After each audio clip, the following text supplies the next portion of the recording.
৬ October নির্বাচনের ফল ঘোষণার পরপরই দায়িত্ব বন্টনের জন্য এবং পরদিন কয়েকজন পরিচালককে নিয়ে সভা আয়োজন করেছিল বিসিবি। তবে ২৫ জন পরিচালকের সবাইকে নিয়ে পূর্ণাঙ্গ কোনো সভা অনুষ্ঠিত হয়নি।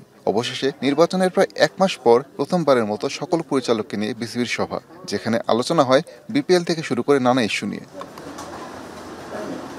বিকেল ৩টার একটু পর শুরু হওয়া সভা চলে রাত প্রায় ১০টা পর্যন্ত। প্রায় ৭ ঘন্টার ম্যারাথন মিটিং শেষে সংবাদ মাধ্যমের মুখোমুখি হন বিসিবির ৪ পরিচালক, যেখানে আলোচনার নানা বিষয়বস্তু তুলে ধরেন তারা।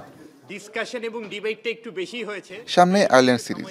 আসুন ওই সিরিজের জন্য বাংলাদেশের সাবেক অধিনায়ক মোহাম্মদ আশরাফুলকে স্পেশালিস্ট ব্যাটিং কোচ হিসেবে নিয়োগ দিয়েছে বিসিবি। ব্যাটিং কোচ হিসেবে মোহাম্মদ সালাউদ্দিন থাকতেও আলাদা করে আরেকজন নিয়োগের কারণও জানিয়েছে সংস্থাটি। আমাদের এই মুহূর্তে আইডেন্টিফাই করা হয়েছে যে আমাদের কোথায় এডিশনাল সাপোর্ট দরকার আমাদের টিমে।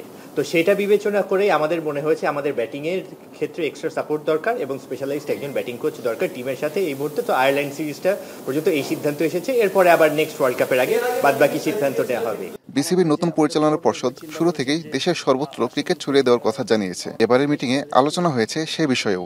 আমাদের যে প্রত্যেকটা হেডকোয়ার্টার বলতে পারছি ডিভিশনাল যে হেডকোয়ার্টারগুলো আছে, আমাদের এই বর্তমানে খেলা হয় ঢাকা, চিটাগাং এবং সিলেটে ইন্টারন্যাশনাল ম্যাচগুলো হয়। এছাড়াও আমরা বলেছি অতি শীঘ্র যত তাড়াতাড়ি সম্ভব যেন আমরা খুলনা, বরিশাল, রংপুর, রাজশাহী, বগুড়া এই 5টাকে কত শীঘ্রই যেন আমরা নিয়ে যাই। আপনি যদি ক্রিকেটকে ডেভেলপ করতে চান, ভালো জায়গায় যেতে চান, তাহলে আমাদেরকে মনে হয় যে ওই যে আস্তে আস্তে অল্প অল্প করে যে হবে না, যত তাড়াতাড়ি পারা যায় এই ফ্যাসিলিটিসগুলো ডেভেলপ করতে হবে। গত বিপিএলে ওঠা ফিক্সিংয়ের অভিযোগ নিয়েও আলোচনা হয়েছে বোর্ড সভায়। তবে এ বিষয়ে মুখ খুলতে রাজি হননি কেউই। এদিকে দ্বাদশ বিপিএলে কোন কোন দল অংশ নেবে সেই তালিকা ৪ নভেম্বর জানানো হবে বলে জানিয়েছে বিসিবি। এবং ওই সব জায়গাগুলোকে ক্রিকেটকে খুব আসাদুজ্জামান লিটন, এখন ঢাকা। আমি বলবো যে সবকিছু মিলে আমরা খুব পজিটিভ